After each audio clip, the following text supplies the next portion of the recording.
پھر ریاض کی عورتیں مکہ تشریف لاتی ہیں، جب مکے کی طرف آتی ہیں تو حضرت حلیمہ جو سب سے پیچھے رہ جاتی ہے، آپ کی اٹھنی بیمار ہے، حضرت حلیمہ بہت پیچھے ہے، حضرت حلیمہ کی اٹھنی بیمار ہے، بہت سلو سلو چل رہی ہے، سارے لوگ آگے آتے ہیں، ایک ایک بچہ لے کر چلے جاتے ہیں، اب حضرت حلیمہ ٹینشن میں ہو جاتی ہے، فکر مند ہو جاتی ہے، رنجیدہ ہو جاتی ہے، غمزدہ ہو جاتی ہے، اور اپنے دل میں سوچتی ہے انصاف ہے، زمانے کو تم نے بیٹا ادا کر دیا ہے، کبھی یہ موقع دے دیا ہے، ادھر گائے بن چکی ہے، کبھی بھی بچوں کی پرورش کرے گی، مگر کیا میرے نصیبے میں نہیں کچھ ہے کہ میں بھی کسی کی پرورش کروں؟ خدایا مجھے ندا آئے، اے حلیمہ تو جا تو صحیح، تیرے لیے وفا رکھا ہوا ہے۔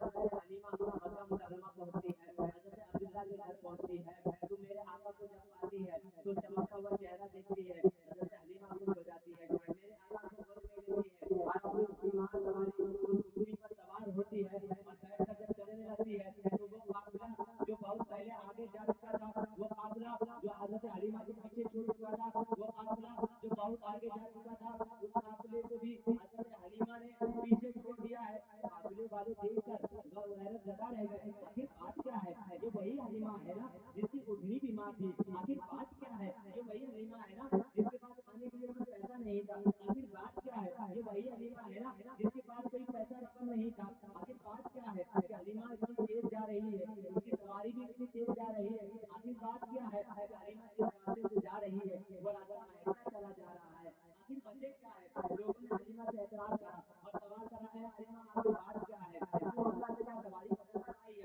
حلیمہ بات کیا ہے؟ رسول نے مکہ میں سواری کو چینج کر دیا ہے؟ حلیمہ کہتی ہے، یاد رکھو مسلمانوں، میں نے سواری کو نہیں بلکہ سوار چینج کر دیا ہے، آج میرا سوار چینج ہو گیا ہے، میری گود میں کوئی عام آدمی نہیں ہے، حضرت آمنہ کا لفظ جگر، حضرت عبداللہ کا نور نظر، حضرت عبد المطلب کا وہ لاڈلا پوتا میری گود میں ہے، جو رسول ہاشمی بھی ہے، خاتم النبیین بھی ہے، رحمت للعالمین بھی ہے، بشیر و نذیر بھی ہے، داعی الی اللہ بھی ہے، میرے ہاتھ میں وہ محمد عربی ہے جو بے بسوں کا سہارا بھی ہے، میرے ہاتھ میں وہ رسول ہاشمی ہے جو بے بسوں کا بس بھی ہے، میرے ہاتھ میں وہ رسول ہاشمی بھی ہے جو بیواؤں کا سہارا بھی ہے، میرے ہاتھ میں وہ رسول ہاشمی ہے جو غریبوں کا سہارا ہے۔ یاد رکھو مسلمانوں، میں نے سواری نہیں بلکہ سوار بدل دیا ہے، اور جب سے سوار بدل گیا ہے میری اونٹنی بھی تیز چلنے لگی ہے، اور جس راستے سے میں گزرتی ہوں وہ راستہ مہک جاتا ہے، اور